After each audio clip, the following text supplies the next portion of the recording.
ವಿಶೇಷವಾಗಿ ಒಂದು ಉದಾಹರಣೆ ಹೇಳಬೇಕು ಅಂತಂದರೆ, ಬದರಿ ಕ್ಷೇತ್ರ, ಚಾರ್ಧಾಮ ಯಾತ್ರೆಗೆ ಎಲ್ಲರೂ ಹೋಗ್ತಾರೆ. ಅದು ಬದ್ರಿನಾಥ ಕ್ಷೇತ್ರ ಇದೆ, ಅದು ಎಷ್ಟು ಜನರಿಗೆ ಗೊತ್ತಿದೆಯೋ ಗೊತ್ತಿಲ್ಲ. ಆದರೆ ಬದ್ರಿನಾಥ ಕ್ಷೇತ್ರದಲ್ಲಿ ಇವತ್ತಿನ ದಿವಸ ಆ ಬದ್ರಿನಾರಾಯಣನ ವಿಗ್ರಹವನ್ನು ನಾವು ನೋಡ್ತಾ ಇದ್ದೀವಿ. ಆ ವಿಗ್ರಹವನ್ನು ಪುನಃ ಅಲ್ಲಿ ಸ್ಥಾಪನೆ ಮಾಡಿರ್ತಕ್ಕಂಥವರು ಶಂಕರ ಭಗವತ್ಪಾದಾಚಾರ್ಯರು.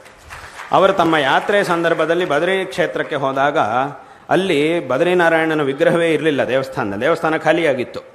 ಅಲ್ಲಿದ್ದಂತಹ ವ್ಯಕ್ತಿಗಳ ಅರ್ಚಕರನ್ನು ಅವರನ್ನು ಕೇಳಿದರು, ಎಲ್ಲಿ ಹೋಯ್ತಪ್ಪ, ವಿಗ್ರಹವೇ ಇಲ್ಲಲ್ವ ದೇವಸ್ಥಾನದಲ್ಲಿ. ಆಗ ಅವರು ಹೇಳಿದರು ತುಂಬ ದುಃಖದಿಂದ, ನಾವು ತುಂಬ ಇದನ್ನು ಕಾಪಾಡಿಕೊಳ್ಳಿಕ್ಕೆ ತುಂಬ ಪ್ರಯತ್ನ ಮಾಡಿದ್ವಿ, ಆದರೆ ಪರಕೀಯರ ಒಂದು ಆಕ್ರಮಣೆಗಳಿಂದ ಅವರು ಬಂದು ಈ ವಿಗ್ರಹವನ್ನು ತೊಗೊಂಡೋಗಿ ದೇವಸ್ಥಾನದಿಂದ ತೊಗೊಂಡೋಗಿ ಪಕ್ಕದಲ್ಲಿರುವ ತೀರ್ಥದೊಳಗೆ ಹಾಕಿಬಿಟ್ಟಿದ್ದಾರೆ.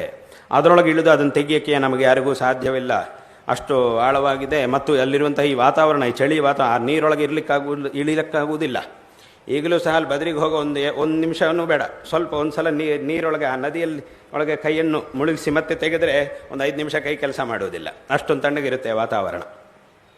ಆದ್ದರಿಂದ ಅಂಥ ಒಂದು ಪರಿಸ್ಥಿತಿ. ಹಾಗಾಗಿ ಏನು ಮಾಡುವುದು ನಮಗೆ ಗೊತ್ತಾಗ್ತಾ ಇಲ್ಲ ಅಂತ ಹೇಳಿದ್ರು. ಆಗ ಶಂಕರರೇ ಅದರೊಳಗೆ ಇಳಿದು ಆ ವಿಗ್ರಹ ಎಲ್ಲಿದೆ ಅನ್ನುವುದನ್ನು ಹುಡುಕಿ ಅದರಿಂದ ಆ ವಿಗ್ರಹವನ್ನು ಹೊರಗೆ ತಂದು ಮತ್ತೆ ಪುನಃ ದೇವಸ್ಥಾನದಲ್ಲಿ ಪ್ರತಿಷ್ಠಾಪನೆ ಮಾಡಿದರು.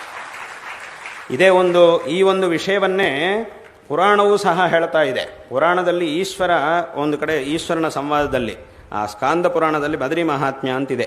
ಆ ಬದರಿ ಕ್ಷೇತ್ರದ ಮಹಾತ್ಮ್ಯದ ಬಗ್ಗೆ ಬಂದಾಗ ಶಿವ ಈ ಮಾತನ್ನು ಹೇಳಿರ್ತಾನೆ. ಏನು ಅಂತಂದರೆ, ತಥೋಹಂ ಯತಿರೂಪೇಣ ತೀರ್ಥಾನ್ ನಾರದ ಸಂಜ್ಞಕಾತ್ ಉದ್ಧೃತ್ಯ ಸ್ಥಾಪಯಿಷ್ಯಾಮಿ ಹರಿಂ ಲೋಕಹಿತೇಚ್ಛಯ ಅಂತ ಈಶ್ವರ ಈ ಮಾತನ್ನು ಹೇಳ್ತಾನೆ.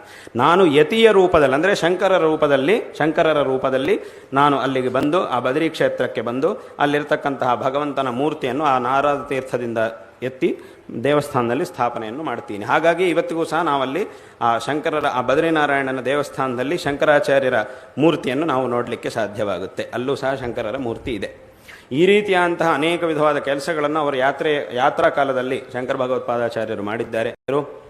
ವಿಶೇಷವಾಗಿ ಒಂದು ಉದಾಹರಣೆ ಹೇಳಬೇಕು ಅಂತಂದರೆ, ಬದರಿ ಕ್ಷೇತ್ರ, ಚಾರ್ಧಾಮ ಯಾತ್ರೆಗೆ ಎಲ್ಲರೂ ಹೋಗ್ತಾರೆ. ಅದು ಬದ್ರಿನಾಥ ಕ್ಷೇತ್ರ ಇದೆ, ಅದು ಎಷ್ಟು ಜನರಿಗೆ ಗೊತ್ತಿದೆಯೋ ಗೊತ್ತಿಲ್ಲ.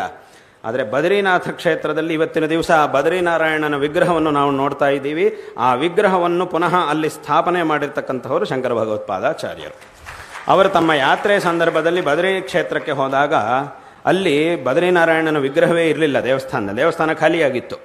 ಅಲ್ಲಿದ್ದಂತಹ ವ್ಯಕ್ತಿಗಳ ಅರ್ಚಕರನ್ನು ಅವರನ್ನು ಕೇಳಿದರು, ಎಲ್ಲಿ ಹೋಯ್ತಪ್ಪ, ವಿಗ್ರಹವೇ ಇಲ್ಲಲ್ವ ದೇವಸ್ಥಾನದಲ್ಲಿ. ಆಗ ಅವರು ಹೇಳಿದರು ತುಂಬ ದುಃಖದಿಂದ, ನಾವು ತುಂಬ ಇದನ್ನು ಕಾಪಾಡಿಕೊಳ್ಳಿಕ್ಕೆ ತುಂಬ ಪ್ರಯತ್ನ ಮಾಡಿದ್ವಿ, ಆದರೆ ಪರಕೀಯರ ಒಂದು ಆಕ್ರಮಣೆಗಳಿಂದ ಅವರು ಬಂದು ಈ ವಿಗ್ರಹವನ್ನು ತೊಗೊಂಡೋಗಿ ದೇವಸ್ಥಾನದಿಂದ ತೊಗೊಂಡೋಗಿ ಪಕ್ಕದಲ್ಲಿರುವ ತೀರ್ಥದೊಳಗೆ ಹಾಕಿಬಿಟ್ಟಿದ್ದಾರೆ. ಅದರೊಳಗೆ ಇಳಿದು ಅದನ್ನು ತೆಗಿಯೋಕ್ಕೆ ನಮಗೆ ಯಾರಿಗೂ ಸಾಧ್ಯವಿಲ್ಲ, ಅಷ್ಟು ಆಳವಾಗಿದೆ. ಮತ್ತು ಅಲ್ಲಿರುವಂಥ ಈ ವಾತಾವರಣ, ಈ ಚಳಿ ವಾತಾವರಣ, ಆ ನೀರೊಳಗೆ ಇಳಿಲಿಕ್ಕಾಗುವುದಿಲ್ಲ. ಈಗಲೂ ಸಹ ಅಲ್ಲಿ ಬದರಿಗೆ ಹೋಗೋ ಒಂದು ನಿಮಿಷವೂ ಬೇಡ, ಸ್ವಲ್ಪ ಒಂದು ಸಲ ನೀರೊಳಗೆ, ಆ ನದಿಯಲ್ಲಿ ಒಳಗೆ ಕೈಯನ್ನು ಮುಳುಗಿಸಿ ಮತ್ತೆ ತೆಗೆದರೆ ಒಂದು 5 ನಿಮಿಷ ಕೈ ಕೆಲಸ ಮಾಡುವುದಿಲ್ಲ, ಅಷ್ಟೊಂದು ತಣ್ಣಗಿರುತ್ತೆ ವಾತಾವರಣ. ಆದ್ದರಿಂದ ಅಂಥ ಒಂದು ಪರಿಸ್ಥಿತಿ. ಹಾಗಾಗಿ ಏನು ಮಾಡುವುದು ನಮಗೆ ಗೊತ್ತಾಗ್ತಾ ಇಲ್ಲ ಅಂತ ಹೇಳಿದ್ರು. ಆಗ ಶಂಕರರೇ ಅದರೊಳಗೆ ಇಳಿದು ಆ ವಿಗ್ರಹ ಎಲ್ಲಿದೆ ಅನ್ನುವುದನ್ನು ಹುಡುಕಿ ಅದರಿಂದ ಆ ವಿಗ್ರಹವನ್ನು ಹೊರಗೆ ತಂದು ಮತ್ತೆ ಪುನಃ ದೇವಸ್ಥಾನದಲ್ಲಿ ಪ್ರತಿಷ್ಠಾಪನೆ ಮಾಡಿದರು. ಈ ಒಂದು ವಿಷಯವನ್ನೇ ಪುರಾಣವೂ ಸಹ ಹೇಳ್ತಾ ಇದೆ. ಪುರಾಣದಲ್ಲಿ ಒಂದು ಕಡೆ ಈಶ್ವರನ ಸಂವಾದದಲ್ಲಿ, ಆ ಸ್ಕಾಂದ ಪುರಾಣದಲ್ಲಿ ಬದರಿ ಮಹಾತ್ಮ್ಯ ಅಂತಿದೆ. ಆ ಬದರಿ ಕ್ಷೇತ್ರದ ಮಹಾತ್ಮ್ಯದ ಬಗ್ಗೆ ಬಂದಾಗ ಶಿವ ಈ ಮಾತನ್ನು ಹೇಳಿರ್ತಾನೆ. ಏನು ಅಂತಂದರೆ, ತಥೋಹಂ ಯತಿರೂಪೇಣ ತೀರ್ಥಾನ್ ನಾರದ ಸಂಜ್ಞಕಾತ್ ಉದ್ಧೃತ್ಯ ಸ್ಥಾಪಯಿಷ್ಯಾಮಿ ಹರಿಂ ಲೋಕಹಿತೇಚ್ಛಯ ಅಂತ ಈಶ್ವರ ಈ ಮಾತನ್ನು ಹೇಳ್ತಾನೆ. ನಾನು ಯತಿಯ ರೂಪದಲ್ಲಿ, ಅಂದರೆ ಶಂಕರರ ರೂಪದಲ್ಲಿ ನಾನು ಅಲ್ಲಿಗೆ ಬಂದು, ಆ ಬದರಿ ಕ್ಷೇತ್ರಕ್ಕೆ ಬಂದು ಅಲ್ಲಿರ್ತಕ್ಕಂತಹ ಭಗವಂತನ ಮೂರ್ತಿಯನ್ನು ಆ ನಾರದ ತೀರ್ಥದಿಂದ ಎತ್ತಿ ದೇವಸ್ಥಾನದಲ್ಲಿ ಸ್ಥಾಪನೆಯನ್ನು ಮಾಡ್ತೀನಿ. ಹಾಗಾಗಿ ಇವತ್ತಿಗೂ ಸಹ ನಾವಲ್ಲಿ ಆ ಬದ್ರಿನಾರಾಯಣನ ದೇವಸ್ಥಾನದಲ್ಲಿ ಶಂಕರಾಚಾರ್ಯರ ಮೂರ್ತಿಯನ್ನು ನಾವು ನೋಡಲಿಕ್ಕೆ ಸಾಧ್ಯವಾಗುತ್ತೆ. ಅಲ್ಲೂ ಸಹ ಶಂಕರರ ಮೂರ್ತಿ ಇದೆ. ಈ ರೀತಿಯಾದಂತಹ ಅನೇಕ ವಿಧವಾದ ಕೆಲಸಗಳನ್ನು ಅವರು ಯಾತ್ರಾ ಕಾಲದಲ್ಲಿ ಶಂಕರ ಭಗವತ್ಪಾದಾಚಾರ್ಯರು ಮಾಡಿದ್ದಾರೆ.